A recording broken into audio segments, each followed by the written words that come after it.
Hey, everybody, welcome to Game Day View, presented by Mercedes-Benz. Patrick Claybon here with Greg Rosenthal and Colleen Wolfe. Hey! For Cynthia. Colleen, how are you doing? Oh, my gosh, I'm better now. This is amazing, guys. We never get to do TV together. What a moment. All three in the same place. Getting here was a lot because Greg was in London last week. So Jerry O'Connell filled in. Jerry had a pretty good week picking games while you were out. Check out the results from week 6. Oh, my gosh. Well, too good, frankly. Oh. Percentage-wise, Wait a second. Jerry didn't pick as many games as you, Greg. Why is this picture so much better? Oh, that's because he's more handsome. I look at who had the most wins. Me. That's it. I'm following up Jerry O'Connell? Yeah. That feels like I'm set up to fail somehow. That's the level that you were at, Colleen. Okay. Just at this point, the issue is Jerry didn't tread lightly into 10-2. He kind of took some shots.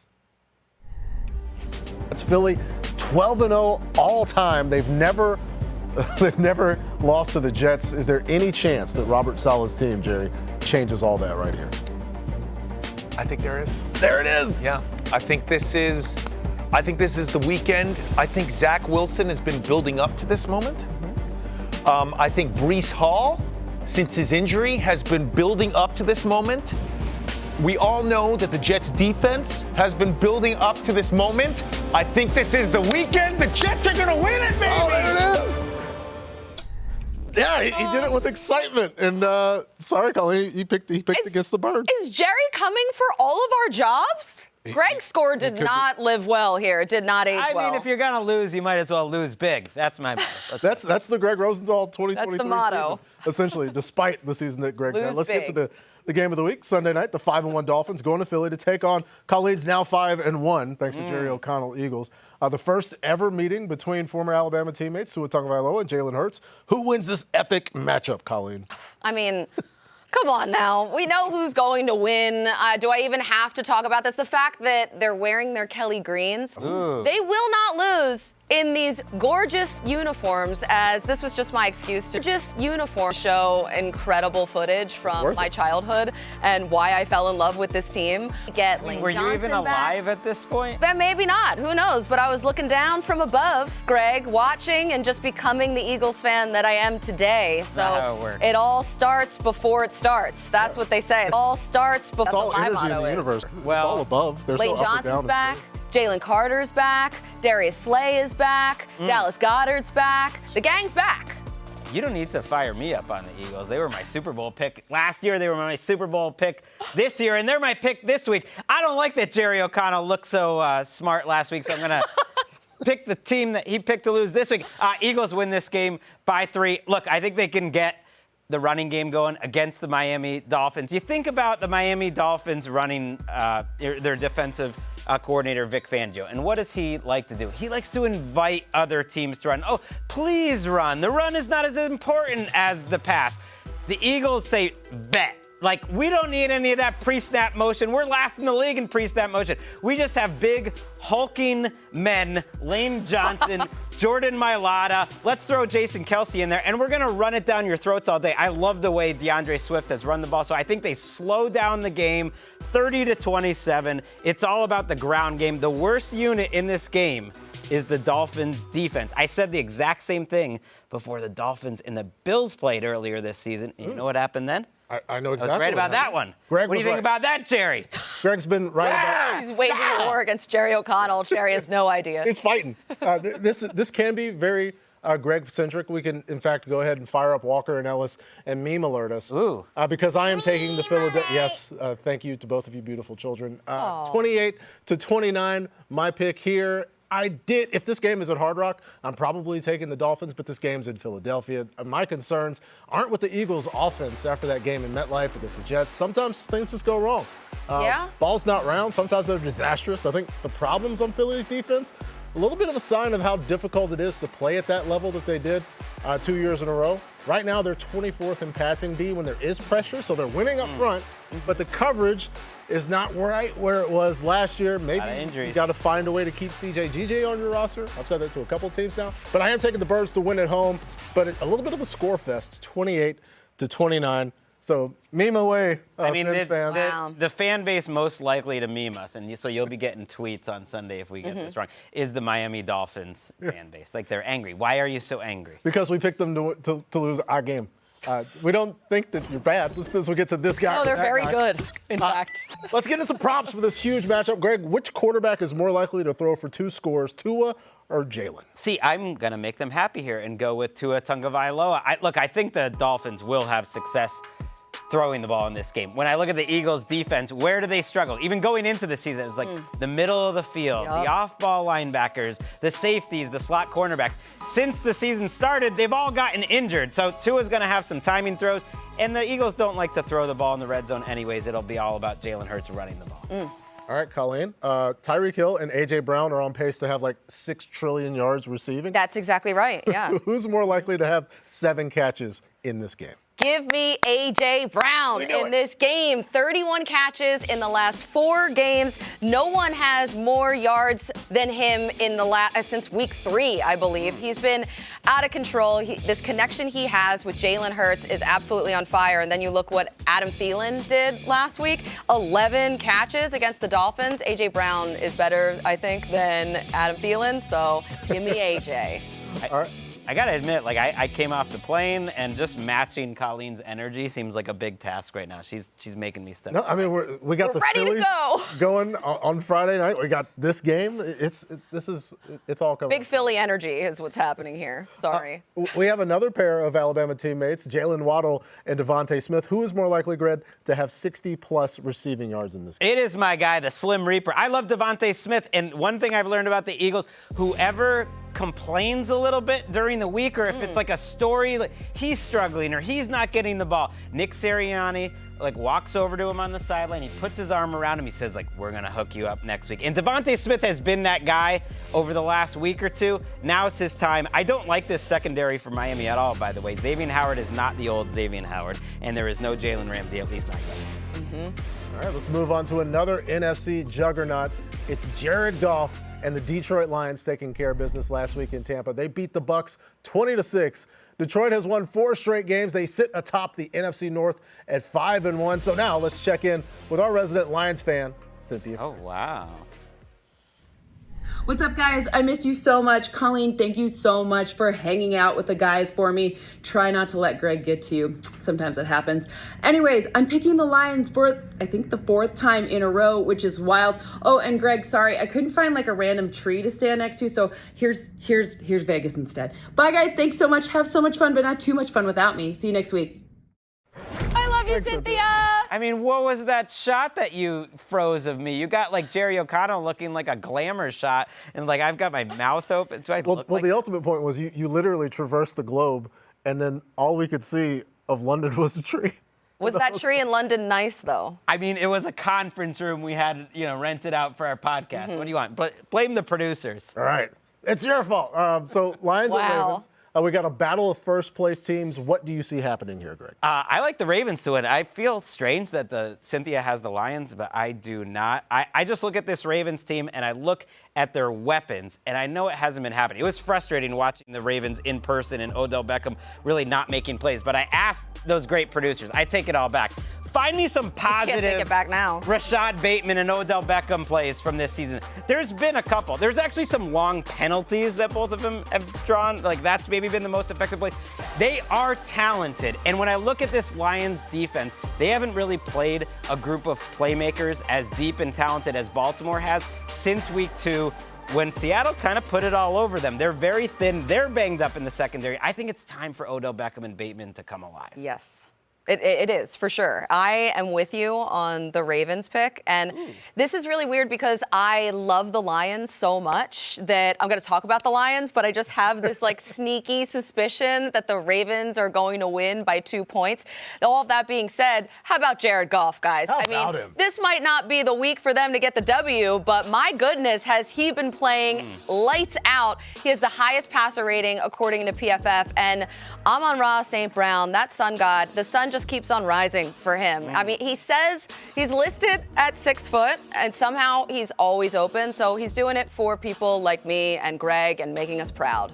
Absolutely. You're calling him like a short person leader, and he's 6 foot tall? I mean, everyone is taller than me, so Okay. yeah. It's all relative. Just shout out to all the short kings out there. Height isn't a personality. I've got Baltimore winning this one because they're playing a game at home, 27-22. I think the game gets decided on the Ravens' ability to pressure Jared Goff before. A lot of Jadeveon Clowney here, but that's kind of the unknown. Let's talk about the known. The Ravens will carve you up if you cannot get to number 8. Let's look at Lamar playing against the best defense in the league. Jim Schwartz's Browns just lit up Kyle Shanahan. Everybody's asking now, like, how does Kyle Shanahan deal with Jim Schwartz? What are they going to do?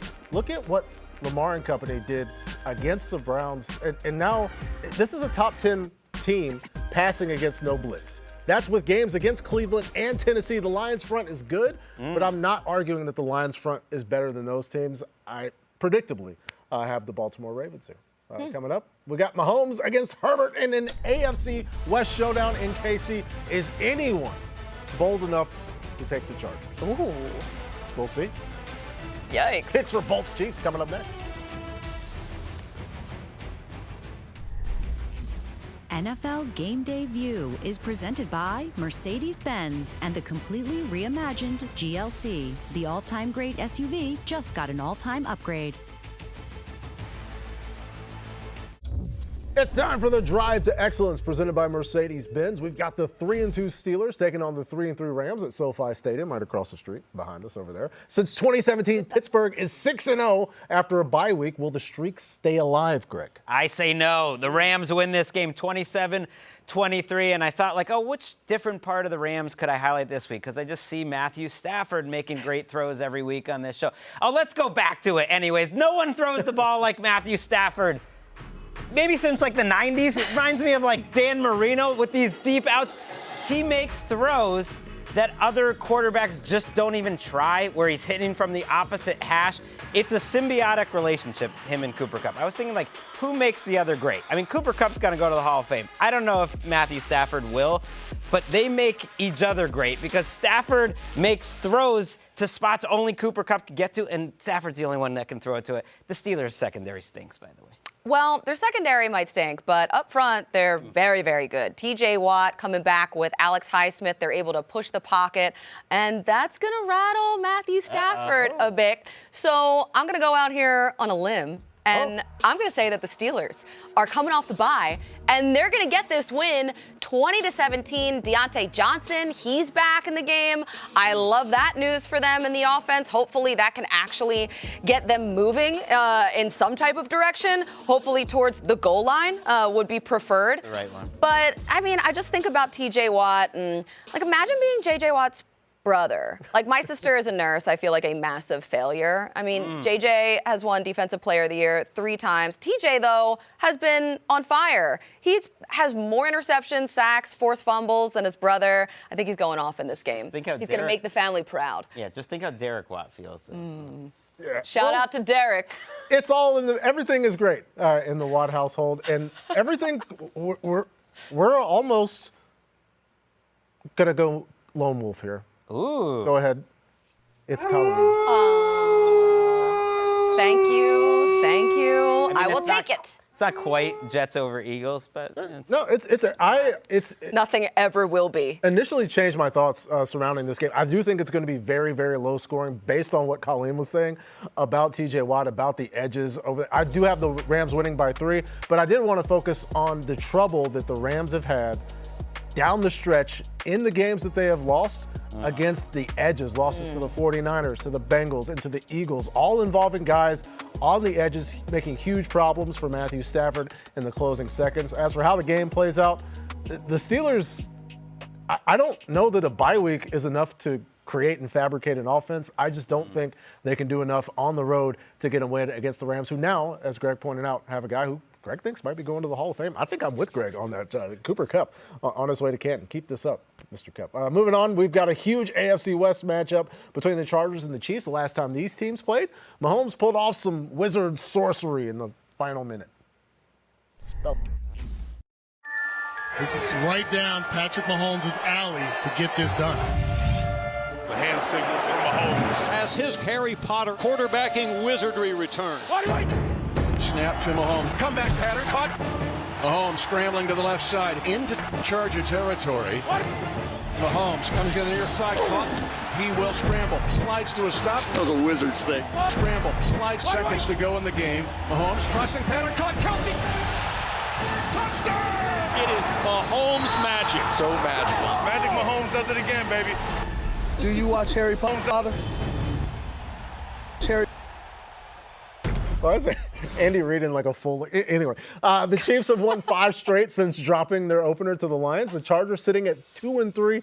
Any chance they go into Arrowhead and knock the wand out? Like, how? Is anyone trusting the Chargers right now? Like, not me, not at all. And give me the Chiefs for sure in this matchup. But I'm not going to talk about Patrick Mahomes because everybody talks about Patrick Mahomes. I need to talk about this defense for a second. Right now, they're averaging 14.7 points per game allowed. That's second in the league, right behind the Niners. And nobody is talking about Steve Spagnuolo. Like, usually Spags gets his due late in the year, right before playoffs, when they finally start heating up. No. Like, this team right now should be up there in the conversations with the Niners defense, with the Browns defense, with the Eagles defense. This Chiefs defense is getting it done. They're top 10 in takeaways, which means they're getting the ball to their guy, Patrick Mahomes. More possessions for the Chiefs means more points on the board and more opportunities for them to beat the Chargers. Colleen, I'm right there with you. Basically, the same number of points for the Los Angeles Chargers. I've got 28-24. And you have to consider, of course, there's Patrick Mahomes. Everything is going to go through Travis Kelce and around Travis Kelce. But let's discuss Rashee Rice and what Rice has done as a rookie coming in. He's got a 36% target rate in the red zone as a rookie on a team with Travis Kelce. Like Taylor Swift's watching the game. There's so much that he's done. He's already overtaken Sky Moore at this point. The Chargers, the 29th best passing defense when not blitzing per Next Gen Stats. Wait, so you're saying Taylor Swift watching makes him better? He can withstand pressure? I'm saying this is a very un-Claybon-like point to make. No, I'm saying everybody in the world knows Travis Kelce's going to get the ball. Patrick Mahomes is always going to Travis Kelce. The whole game plan is running through Travis Kelce. Rashee Rice is getting targeted more in the red zone at this point. So are the Chargers going to blitz Mahomes? No, I just don't see a way that this is going to work out. And McCole Hardman's back in town, too. That's fun. Who knows Rashee what that Rice means? is available in too many fantasy leagues. You should still pick up Rashee Rice. Look, free fantasy advice. Yeah. I don't feel good about it. I'm taking the Chiefs to win this game 23-22, but you see it's just 1 point. That means I'm not really feeling it. It's because of the history between these two teams over the last few years. Every time I'm on this show, I pick the Chargers with my heart, and then I think about how all these games have ended. But 5.5 points is way too much for me to do it, and I don't know. Like, I look at these two teams, and I just think, like, every time I get my hopes up, you get into the middle of the game, and then the Chargers blow it. The NFL schedule makers, I know, I'm looking at you. They give the Chargers 5 extra days off. I don't care. Let's flip it to the Chargers. Let's go. I don't know why. Why are we sticking on me so long? Huh? I don't know. Let's flip that pick. Here we go. Do we have the tape of the old... Just Greg on the Chargers? Going after Mike North and the schedulers? I wanted to, like, look at all those old, clips of Mahomes, like, ripping my heart. I remember just watching, like, thinking this is finally going to be the year that the Chargers get it done, and it never happens. This is going to be the year. This is going to be the week. This is the one. This is your first It's just when you don't expect it, that's when the Chargers come. Jerry O'Connell comes this one week, and it's all over. Greg. Everything's off the rails. Officially going out on a limb. Just Greg on the Chargers coming up. The Niners' quest for perfection came up just short last week. Well, Kyle Shanahan's team bounced back Monday in Mini. Picks for the Niners and Vikings coming up next. Hey, we won. Want more stats? Just ask Siri. Siri League and tackles.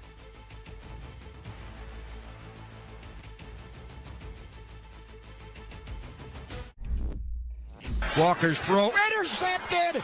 The 49er defense comes up with the big takeaway. It's a toss coming that way. J.P. Mason cuts inside, diving for the end zone. Touchdown! Give to Ford. He has room. Ford to the 30. Ford, 25, 20, breaking free inside the 15. First down, Browns. And give the Browns the lead. Here's the snap. Puts it down. Kick is up, and the kick is good. The Browns lead 19-17. Purdy back. Throw to Ayuk. Ayuk goes middle 40. Ayuk to midfield. Ayuk all the way to the Cleveland 41-yard line. To give the Niners the lead. Snap. Hold. Jake has it away. And it is no good. No good! It's no good! And the Browns will beat the 49ers 19-17. You can hear the exuberation and joy. And hugging each other on the sidelines. Just I love that. Shock, sheer joy after getting shocked by the Browns last week. Those 49ers go to Minneapolis for a Monday night matchup against the Vikings. Christian McCaffrey's playing status still up in the air. He says he would like to play. What do you like in this one, Greg? Well, I like the 49ers no matter who plays at running back. Like, Kyle Shanahan was built for this. 31-23 49ers. It's like, oh, Christian McCaffrey's not there. How about we throw in Elijah Mitchell? We've already seen him be a great running back for the 49ers when asked. I could just, go through the names. Raheem Mostert, Jeff Wilson. Do you remember the years when it was Alf Morris and Matt Breida? They create running yardage out of nowhere, and it's not like this Minnesota defense is some great shakes. They're fine. They're average now. That's an improvement. Good job by Brian Flores there, but they're not good enough. And this system is so good that they should rest Christian McCaffrey. They've got him in these games late in the third and fourth quarter when they're blowing teams out. Give him a week off and give it to Mr. Mason, Jordan Mason. It's not at all because I picked him up in fantasy. Mr. Mason. Mr. Mason. It's so proper, so formal. Hello, sir. It's my turn, yeah? Yeah. Okay, great. I am taking the Niners in this game. Ooh. This is not difficult for me. The Vikings offense just looked completely And yet the lost. score is so close. With all your scores are very close. You know what? It's a close week. It was a close week last week. It's going to be another close week this week. But no Justin Jefferson. The Vikings offense just looks completely lost. And they're going to have to lean on the run game to get anything going. And it's like, okay, well, remember when the Vikings were all set on Dalvin Cook and he was washed and Alexander Mattison was going to be the guy to do all of the work for them? Well, they were half right about that. But Alexander Mattison, he has 26 carries in his last 2 games, and his longest run was 8 yards. 8?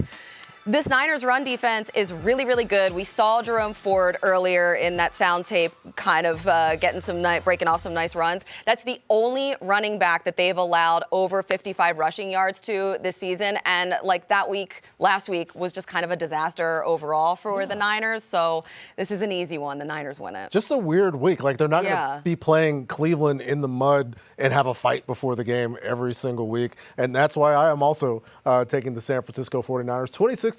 There was also a lot of discussion about Brock Purdy after the game. Like, oh, the long-term. But Brock Purdy's fine. Like, Brock Purdy's been carving up defenses all season long. And it's not all just Kyle Shanahan. But this is how Brock can operate from the pocket. We don't know how much and how aggressive Brian Flores' defense is going to be in this one. But when Brock has time, he will carve you up. And again, number 1 intermediate passing offense. Number 1 passing offense when there's not pressure. Number 1 short passing offense. Number 2 play action offense. They have been really good. And it's not all the guy calling plays. Like, number 13 is out there as well. So I just wanted to highlight the fact. Good football player. Plus, and I know you'll be into this theory, because the 49ers lost last week, I don't know if you guys know this, they're going to try extra hard. They're going to try hard this time. No, stop it. Despite the fact that it was a fight before the game, and everybody's like, oh, Niners by 50. No, because all that matters is how you play. Let's check out some of the highest over-unders for Week 7. Everybody thinks there's going to be boatloads of points in Philadelphia between the Dolphins and the Birds. Also, that game in the AFC West that we talked about earlier, Chargers and Chiefs. Then there's the fact that the Broncos defense is playing. People think there's going to be a lot of points there as we get a look at some more of these games on this Week 7 schedule. It's time for quick picks presented by Zillow. The Cardinals and the Seahawks, one of those games with the highest over-unders of 44.5.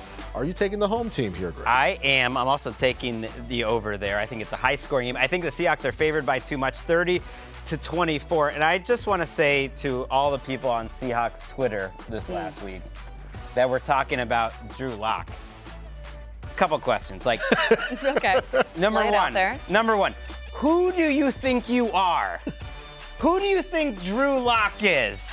How dare you, frankly? Look at the throws Geno Smith was making just last week in the game that you're using as an example of like, hey, maybe we should go to Drew Lock. Have you lost your mind? I don't know what is going on in the Northwest, but this was very upsetting to me Greg, personally. I feel like Geno Smith is your son, and you are like personally offended. Did anyone watch that game? this. When he got sacked, they were all in under 2.5 seconds. So just check yourself. How dare you? Yes, all 7 of you that were calling for Drew Lock over Geno Smith. It was trending on Twitter. They're going to come after you now, too. The Raiders and Bears at Soldier Field. Jimmy G out with a back injury. Brian Hoyer against the pride and joy of Shepherd University, Tyson Bagent. Who is going to win here, Colin? What a game. This is sexy as all hell. I can't wait for it. Give me the Bears in this game. Whoa. Because what do the Raiders do on the road?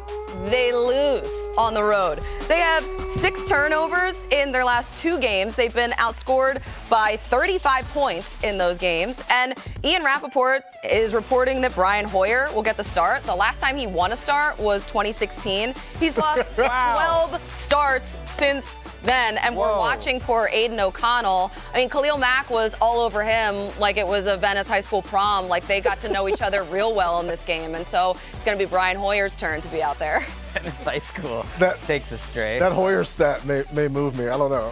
Stay tuned there. The Commanders and Giants squaring off at MetLife. Danny Dimes questionable. Cynthia likes the G-men at home here, but I am going with the Commanders mainly based on the fact that the Giants can't score. They've struggled to score regardless of who the quarterback is. And the Commanders secondary down the stretch made so many plays, play after play after play against Desmond Ridder and the Atlanta Falcons.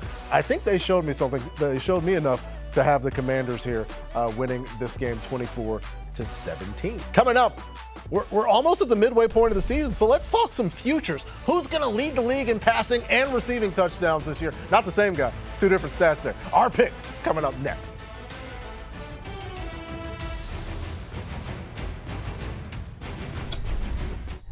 YouTube TV is the new home of NFL Sunday Ticket. Being an NFL fan has never been easy. Watch every game, every Sunday, exclusively with NFL Sunday Ticket on YouTube TV. Sign up now. Terms and conditions apply. For more information, visit NFLSundayTicket.com. We're getting the midway point of the season. Let's talk about some futures. These are the odds for the most passing touchdowns. Josh Allen right there at the top, followed by Kirk, Mr. Mahomes, Tua, and Justin Herbert. Why is Tua so low? That's the Why question. is Kirk so high right now with Jefferson out too? Well, currently, it's Cousins and Tua leading the league in passing touchdowns with 14. Greg, who finishes the season at the top of that? So I picked Josh Allen. I did not see those odds before I picked it. Maybe I should be an odds maker. Maybe. Who knows? They don't really run the ball that well in the red zone. Josh Allen's also playing great. He's never afraid to make a throw. He's never afraid to make a mistake. And when I looked at this, I guess the reason he's favored and Tua's not is those were the 2 guys I considered, and I just thought, well, Josh Allen's been more durable overall over the course of his career, so he's my pick. All right. Okay. A lot of opportunity there. Let's get to some opportunity for receiving touchdowns. These are the odds leaders. Tyreek Hill at the top of that list, and then the guy that they think that Josh Allen's going to be throwing all those touchdowns to is Stephon Diggs, Chase, Kelty, and Devontae Adams. Colleen, who finishes the year with the most touchdown receptions? I'm kind of disappointed that Devontae Adams is number 5 on that list at all, because I thought it was going to be like some type of shock. But I'm going with Devontae Adams because, my goodness, he just did a full Keyshawn Johnson on everybody. Throw me the damn ball, and as they should. He's such a good wide receiver. Now, of course, we don't really know who's going to be throwing him the ball. It's Hoyer this week. Jimmy G, when is he coming back? But it's not like they're throwing touchdowns to Hunter Renfrow, who has 9 targets this entire season. It's going to be Devontae Adams all the way, all the time. Lock it in. Hoyer the Destroyer, it's all on you. That's right. Colleen needs You you got to the silver and black on, too? Yeah. You know what? I don't know. I'm colorblind. So Thank you. No, this is black, and this is gray and silver, and yeah. He's all over it. Looks great. Doing his homework. Thank Let's you. get to the defensive Renfro, side of the ball. That was kind of untold. Can't see your shoes, unfortunately, to Greg. take him into the. I know, and they're. We'll get you guys a shot at Greg's shoes. Let's check out the odds for the Sackmaster. Right now it's T.J. Watt, followed by Miles, Max, Daniil Hunter, and Micah Parsons. Whoa. They're at plus 1,400. Greg, at the start of the season, you predicted that Micah would lead the league in sacks. Do you still feel that way? Yeah, he's the best defensive player in the league. Are you kidding me? Plus 1,400. Give me some of that. Micah Parsons dominates every game that he plays in. Even this Chargers game where we saw the one sack that he had 7 pressures. He just happened to go against a guy, Justin Herbert, whose superpower is he never takes a sack, but he was winning every single down. He's the best pure pass rusher I've ever seen play football. So I just think you should bet on talent. I can't believe he's 5th on that list. All right. Let's show Well, it's awkward. I mean, what am just I gonna hold do, your foot up. stand up? Oh. Well, you're never awkward, Greg, so this will be good. This is just terrible. He's standing 10 toes down on that. I just want to say, I just thought you were going to. I didn't know you should stand up. Anyway, Bryce Young and the Panthers are the only winless team in the league. Their win total for the season is 3.5 right now. Over that or less than that? Whoa. I'm so sorry to inform you, but I'm taking the under on this. And I hate it. I hate it for the Panthers. I hate it for our guy, D'Angelo Hall, who's a DB coach there. That defense is struggling right now. And Bryce Young, I really hate it for him and his rookie season. But the defense is really, really not helping at all. They're giving up over 30 points per game. So even if the offense starts to figure it out at some point, they really need the defense to come around. Yeah, unless they can schedule a home and home with Venice High at some point in the rest of the year, it's not happening. That could get spicy. We had a podcast where we did the over-unders for the season. My number 1 overall pick was under Panthers 7.5. They were supposed to win 7.5 to start the season. That's not. We were also innocent back then. Yeah, so long ago. Things are happening very, very quickly. These are the odds for the best regular season record finish. Of course, the San Francisco 49ers up there still, along with the reigning defending Super Bowl champions, and then the Super Bowl runners-up, the Dolphins and the Lions. Greg, your Patriots just barely missed making this graphic. Who finishes the season with the best record? So I still think the Eagles and the 49ers are the 2 best teams, so I'm trying to not get too complicated. The Eagles' schedule is absolutely brutal the rest of the way, so 49ers are the team that I believe will have the best record. Their schedule's not that easy either if you look at it, but every team, when they play the 49ers, they're like, ooh, that's our hard game of the season. So complete. Defense, offense, running game, passing game, run defense, passing. They can just win the game any type of way that you want, so I trust them the most a little bit over your Eagles. The Eagles' schedule is basically you choose who are the 6 best teams in the league, and they're playing all 6 of them. It's so brutal. They have the Dolphins. They have even the Commanders, because they play the Eagles so tough. They have to play the Cowboys twice still. They have the Niners. That game is looming. I mean, it's rough. But you know who has a pretty nice schedule, Who's that? Greg? It's the Lions. It's the Ooh, Detroit Lions. fun. I know, yes, of course, I picked against them this week. Do I feel good about it? Absolutely not. But the rest of the way, they only play 2 teams with a winning record. And that starts with the Ravens, and then they have the Cowboys. Otherwise, they have the Bears twice, the Vikings twice, the Raiders, Easy. the Broncos. Russell Wilson. Give me that 1 seed for Detroit. Let's go. All right, looking forward to it. We'll see how these teams finish up. And folks, coming up, it's a battle for first place in the NFC South. Ritter versus Mayfield, a heavyweight fight like Ali versus Frazier. It's the struggle by the puddle, I guess. Struggle bussin'. There are first place teams here. All right. I Fired up detonated these this whole quarterbacks division, next. Greg. That's true.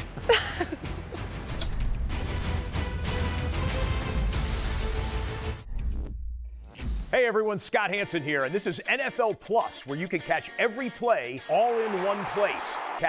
You get access to live, local, and primetime games on your mobile phone, iPhone, tablet. That's every in-market fit game with you on the go.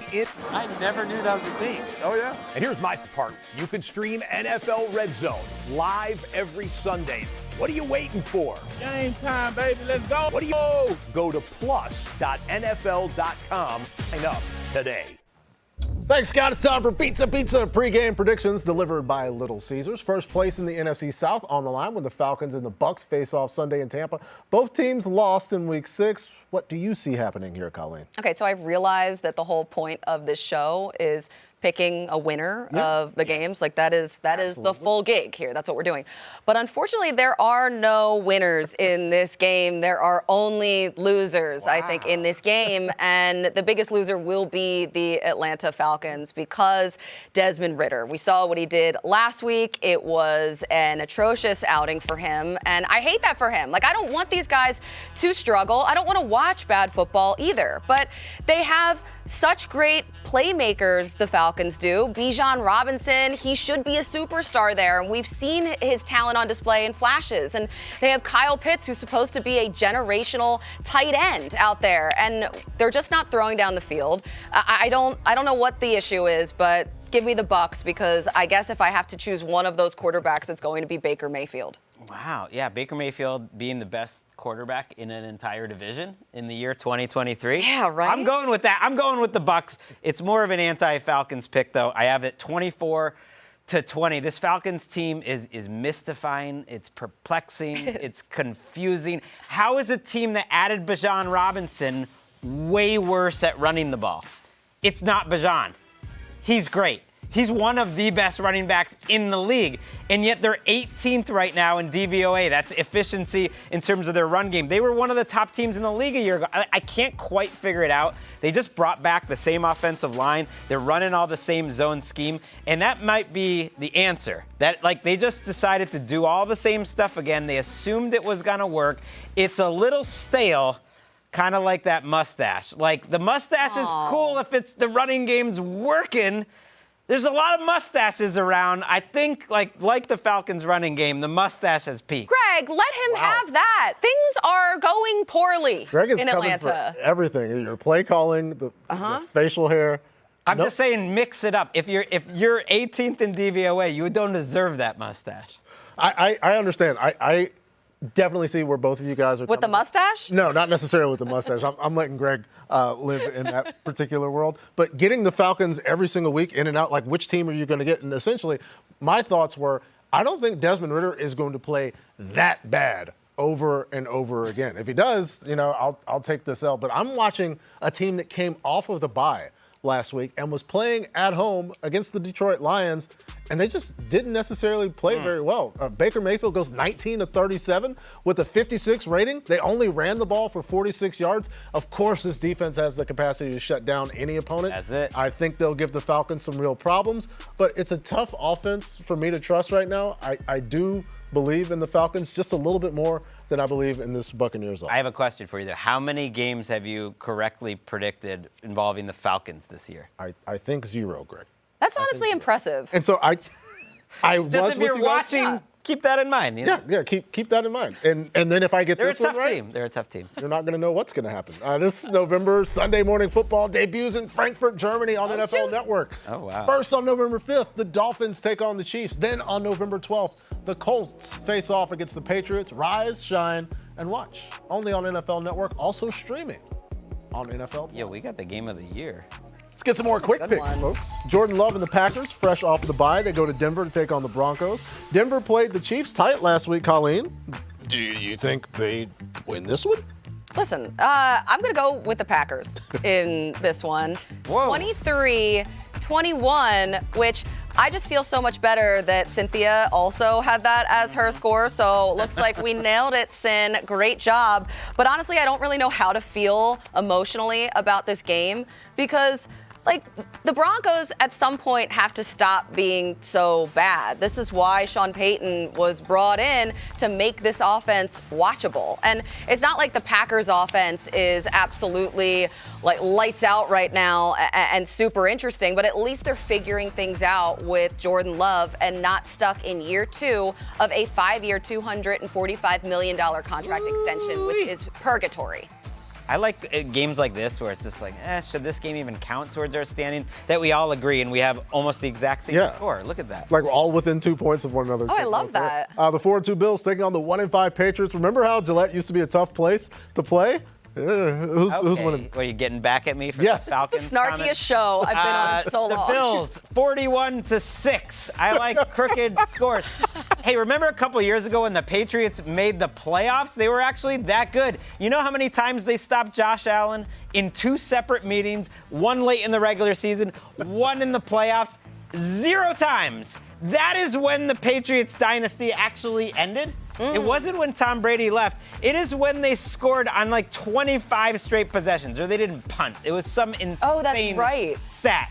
The same thing has happened the last couple of years. Sean McDermott owns this Patriots team. They win big. 41-6 is objectively funny. Last but not least, the rejuvenated Browns taking on Gardner Minshew and the Colts. Deshaun Watson questionable. Either way, I like the Browns to win it because I saw Gardner Minshew and this offense against the Jags. The Jags loaded the box against the run, even when they didn't have to. The Colts offense was a struggle. Jim Schwartz's defense is going to feast against a game and a team that's really struggling without their phenomenal rookie quarterback. They're going to feast, but who's going to serve? Serve like Colleen Wolfe. What? Oh, yeah. Let's go back. The confetti was a lovely touch here. Go back. I've done this in the first Bold place. Week 7 predictions right after the break. Great hand. Great hand. Hey, thank you. They were like, don't drop that. You know how much that costs. They were like, costs. Started Sunday at 9 Eastern with the return of NFL Game Day morning.